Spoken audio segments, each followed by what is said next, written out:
Welcome to Public Health America, a weekly program produced by BronxNet in partnership with Mercy College. I'm your host, Dr. William Latimer.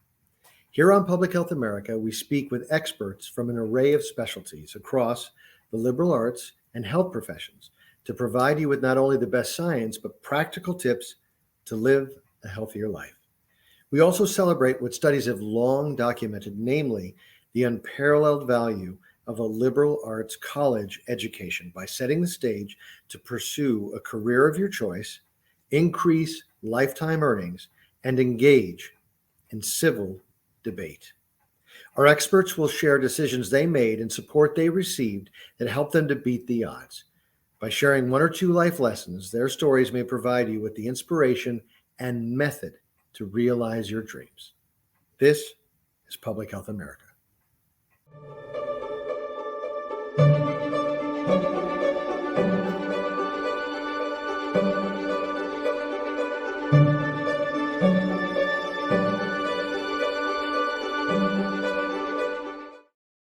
Welcome to Public Health America. I'm your host, Dr. William Latimer.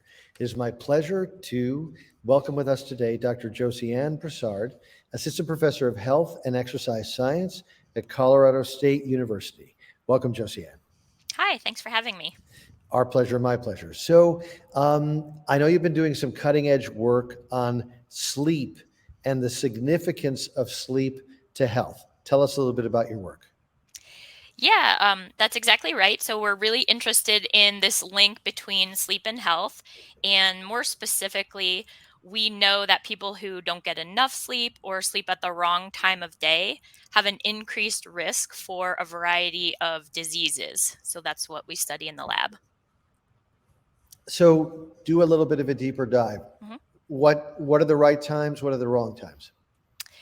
Oh, yeah. So I'll answer that in two ways. So both with respect to sleep duration. So we know based on big population studies and work done by the American Academy of Sleep Medicine that healthy adults should be getting at least 7 hours of sleep per night. So that's kind of the recommended guidelines.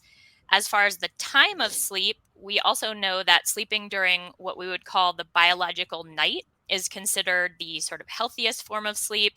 At the same time, if you can't get enough sleep at night, we also recommend naps or daytime sleep. For example, if you're a shift worker, a night shift worker. Got it. Are there developmental differences in terms of age? Absolutely, yes. So that's why I mentioned the 7 hours is for healthy adults. We know that younger kids need longer sleep duration. We also know that sleep need decreases a bit with age. So older adults tend to sleep a little bit shorter than that guideline. So generally speaking, I try not to make the show about me, but I tend to get 3 to 4 hours of sleep. I'm certain that I'm going to die at an exceedingly young age because of that. Tell me, what are the negative impacts of lack of sleep?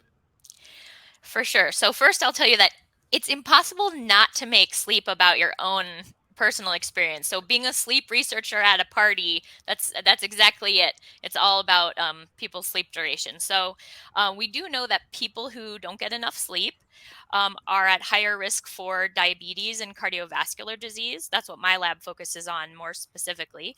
And essentially, when we bring people into the lab, we bring normal, healthy sleepers into the lab, and we take away their sleep, even just a few hours per night, we can cause someone to look pre-diabetic or pre-hypertensive. And so what I mean by that is insufficient sleep can impair insulin sensitivity. So that's how well your body responds to insulin to clear sugar from the blood. We also know that insufficient sleep can increase blood pressure. Studies from outside of our group have also shown sleep loss can increase inflammation and things like that. So, and that doesn't surprise me. So there's a litany of things that can go wrong when you don't sleep sufficiently. What's the advice you give to folks? I mean, certainly we all know folks that struggle with sleep, Mm-hmm. and then take medication to sleep. Mm-hmm. My incredibly overly simplistic understanding of that is that that's not a long-term solution. Uh, if someone is struggling with too little sleep, Mhm. what are the best ways to approach that challenge? Yeah, that's a great question because you're totally right. The sleep aids are really associated with very small changes in sleep duration, even like 10 minutes, let's say, Yep. for some of the prescribed sleep medications. As far as trying to more behaviorally improve sleep duration, there are things people can do. And these things people can Google, the sleep guidelines for how to kind of set up your room. But certain kind of simple ones are to make sure that your room is dark and quiet and cool, and also not to do too many things other than sleep in your sleep area. So not, watching a ton of TV, not having a lot of excitement as far as like, reading, watching, like I said, watching exciting movies right before bed. We also recommend stopping caffeine earlier in the day, and also not exercising too close to sleep time. Got it. So, would it be fair to say that if small children jump on your head during the middle of sleep, that will disrupt it? Yes or no? Oh, are you explaining my life? Yes. So, I don't know any parent of any children under 10 that get any sleep. And I actually have three children under 12. Mhm. What do we do about that? Ooh, that's a tough question because you're so right. Like the parents are not okay. That's what I say all the time, especially with, the recent like life history. So yeah, I mean, honestly, I try to teach my kids about protecting sleep time. I personally have these special little like sleep earbuds that I use. Um, but I think, in that case, maybe a little afternoon nap is what the parents need. I mean, I'm saying all this so I don't do it myself. So I'm a naughty sleep researcher. So, but you've said this twice, and I want to follow up on it. So, Mhm. naps, if you're not getting a full night's sleep, naps aren't necessarily bad. Right. And actually, what is sort of hidden in your question there is we don't actually know. The research hasn't been done to show that sleeping with a nap can actually restore some of those impairments, restore that sleep, and then kind of mitigate some of those impairments I mentioned. But we would definitely say though that if you're not getting enough sleep at night, a nap is probably good, with some caveats. For example, making sure the nap isn't so long or so late in the day that it Right. actually then causes this vicious cycle Right. that you're probably thinking about, where you actually then disrupt the next night of sleep. Sure. That makes a lot of sense. I'd just like to say that when you do that study about napping, I'd like to sign up as a subject. Okay. Um, okay. So what's the next step of your work? Oh, so actually, we are shifting now a little bit away from sleep loss, but then thinking about sleep and behaviors when they're at kind of this different biological time. So, for example, night shift workers who really can't avoid being awake overnight, they also eat overnight. So, we're really interested in asking whether eating at night is a potential mechanism behind the increased risk for diabetes, cardiovascular disease, kidney disease, even some types of cancer, that are increased in people who work the night shift. So, our current studies that are ongoing in the lab are actually manipulating the timing of food intake to actually remove eating from the nighttime period, kind of pull it earlier in the day, even though people are awake working overnight. Sure. No, that makes a lot of sense. What about you, the work you just described makes me think about professions like truck driving or Hmm. other professions where long stretches awake in the dark, Hmm. and goodness knows what eating habits are taking place just to, survive. What Hmm. what are your thoughts on that? Yeah, there's definitely, I mean, being awake and working overnight is associated, like what I mentioned, eating overnight, but also some habits that might not be great. So, not just eating overnight, but also maybe making poor dietary choices because you don't have that many options that are open at night. Also, shift workers also tend to smoke more and exercise less. Again, because you're not likely, going to go to the gym at 4 in the morning. So things like that. Sure. So let's talk about mitigating factors. Let's come back to, you have a normal work day. I guess I'm thinking about a couple of things. One is, how does stress play a part in all of this? Mhm. And if you have a normal, quote unquote, 9 to 5 job, how important are things like exercise or diet to sleep? Those are great questions. I'll kind of go in reverse order. So there's some evidence that certain types of food and like the later you eat at night, both of those factors can influence sleep negatively.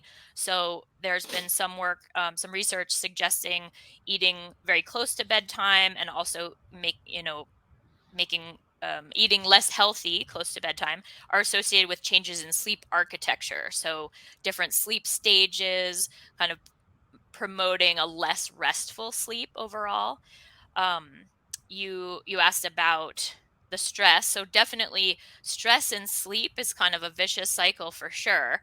Like you and I and everyone can kind of sense or know that when you're have higher stress and you're kind of ruminating on things, that can affect sleep, that can make it harder to fall asleep, or and more problematic, harder to go back to sleep when you have what's considered normal nighttime awakenings.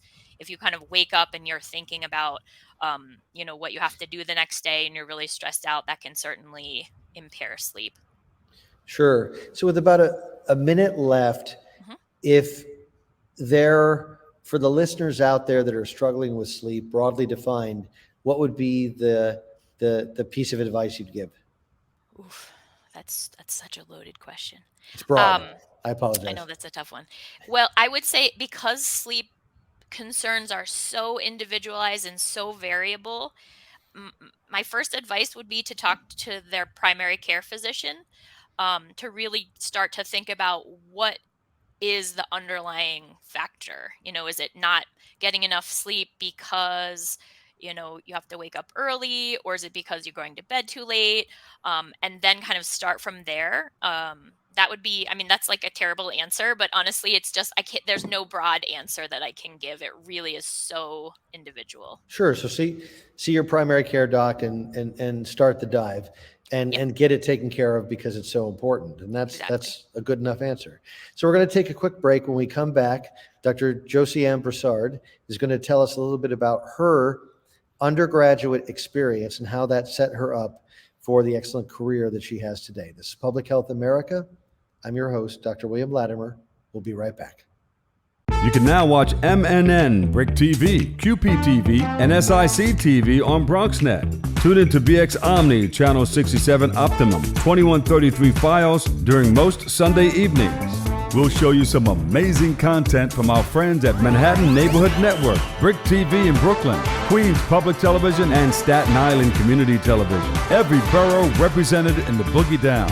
Epic partnerships for the ages. And catch our new Next channel, produced in partnership with MNN, 24/7 on BronxNet Channel 952 Optimum and 2138 Fios. Even though we didn't grow up together, he's my favorite brother. Hey, sis. I'm the baby of the family, and he's the gentle giant. What you know about Port Georgia? Man, please, that's a classic. You know when they say people are a rare breed? Get off my food. Yeah, he's that. I'm sorry, I'll be back in a few hours. Don't worry, Shug. You know I'm for you. I know. Go get the football. That was my favorite memory. He was always for ya. This is a true story of me, Bridget Floyd, and this guy, George Perry Floyd Jr., my big brother.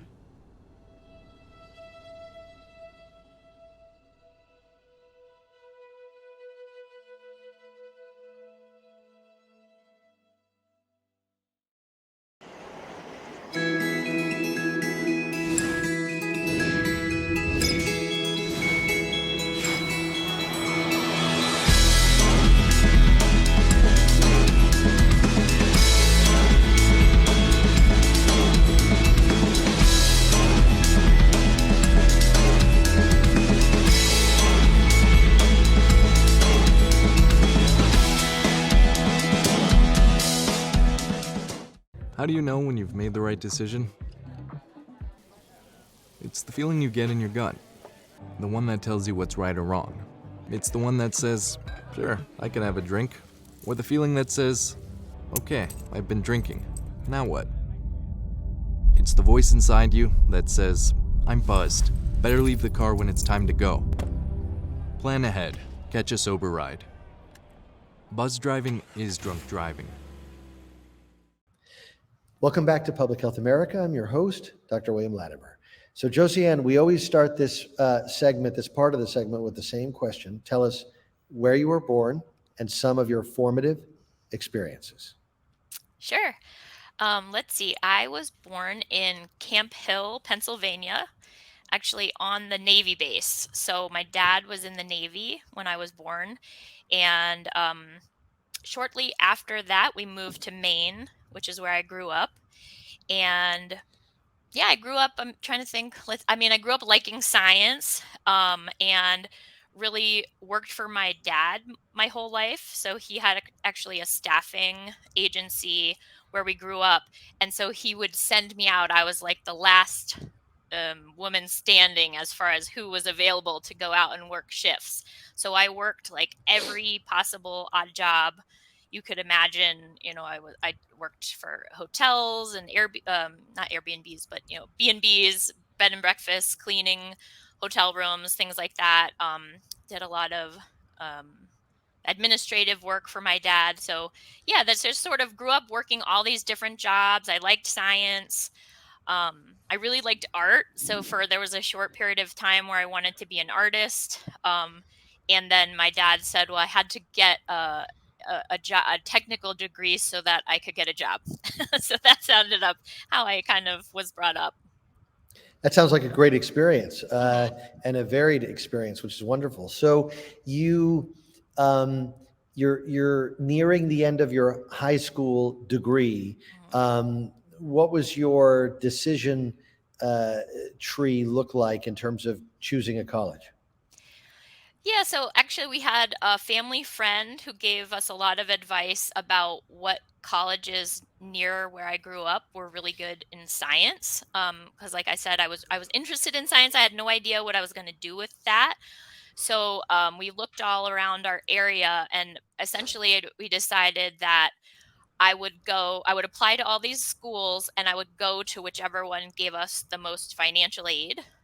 So I ended up going to Brandeis University in Waltham, Massachusetts, just outside of Boston. Sure, Brandeis, great school. So what'd you major in, and what was your experience like? Oh, I majored in neuroscience and psychology.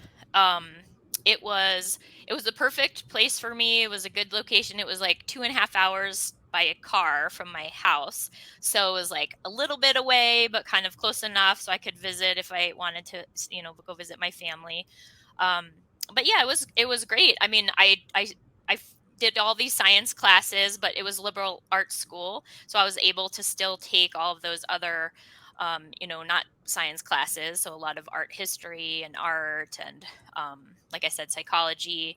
And I didn't even know what research was. So, who you take those personality tests and like what you would be good at. And it kept on saying, oh, you might like research. And I thought, well, that sounds so boring. I had no idea what research meant. So I thought, oh, that sounds boring. I don't want to do research. But then my senior year, I started working in a lab on campus, and they did clinical research. And all of a sudden I realized that was super interesting. I thought it was very creative. So it kind of satisfied that art interest of mine. And that's kind of how I ended up doing research. But like I said, it was really late in my undergrad career. And I do wish I understood better what research was before that point. Sure, but what's great about that story is that even though it was your senior year, you still had that experience of opportunity to do research and then realize at that moment, boy, I love this stuff. So how much did that influence your next step, whatever that was? Oh yeah, that experience was completely what motivated my next step, because after that, working in that lab, I thought, okay, I like this thing called research, so I'm going to apply to every research assistant job in Boston. And that's what I did. And one happened to be in a sleep lab. And I thought, I like sleep. I sleep. I like sleep a lot, actually. So that was kind of cool because it wasn't a disease, really. It was more studying this biology and behavior that's kind of still a mystery. So that really appealed to me. That's great. And it's a good example of serendipity because Mhm. you ended up going in that direction in your career. I mean, you could have done that, uh, you know, next step and then sort of veered off to another point. So tell us about, were there any challenges that you faced either getting to Brandeis or your experience at Brandeis to sort of make your way through? Mm. Yeah, that's a good question. I would say probably my biggest challenge when I was at Brandeis was, I guess, doing coursework when I didn't yet know what I was interested in, if that makes sense. So until I really was interested in research and kind of the next step, I wasn't such a great student. I was sort of just doing the bare minimum because, again, like I said, I wasn't excited. So once I became interested and I kind of saw um, what I could do with the science and the questions I could ask, I became a much better student. So it was a class, even it was my junior year, and it was a neuroscience class that asked, instead of asked really like this exact answer that you could kind of look up in a textbook, it asked more of an open-ended, like, how could you test this, or what else could be going on in this scenario they kind of gave us. And I thought that was so much more fun and exciting, and that kind of was a turning point for me in my college career. Sure.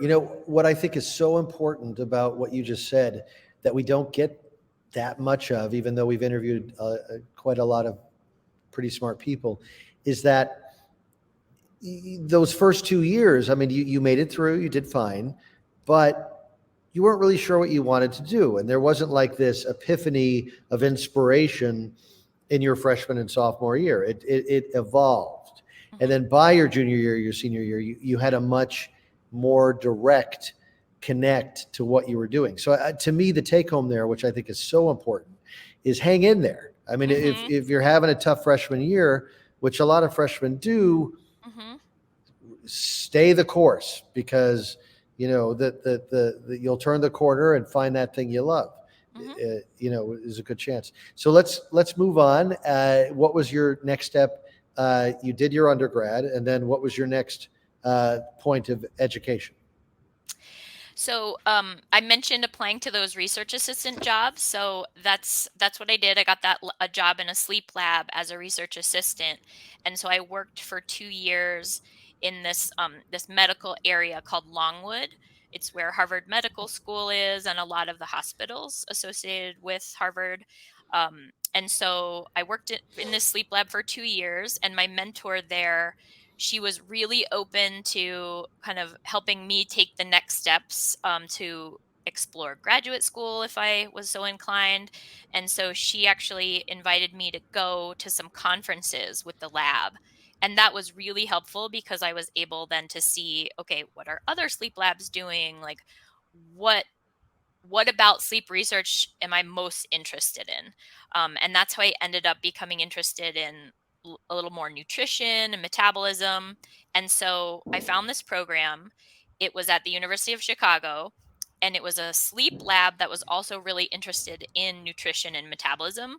So for me, that was the only lab that I really wanted to go to. So I only applied there, and I just thought, well, if I'm not the right fit, I'll wait until the next year. I'll kind of take some classes, improve my grades. But because like my interest was so specific, they were also interested in me for that same reason. So that's how I ended up in Chicago for my PhD. That's great. That's a great story. So, I mean, you had gotten to that point where you really knew what you wanted to do. You found the institution that tailored to that expertise and interest, and not surprisingly, took you in. What was your PhD experience like? Oh, I loved my PhD. That was, I feel like, where I found my real interest, like my people and my scientific interests. Like I said, I was still kind of looking for it in undergrad. But yeah, I love Chicago. Chicago is such a cool city.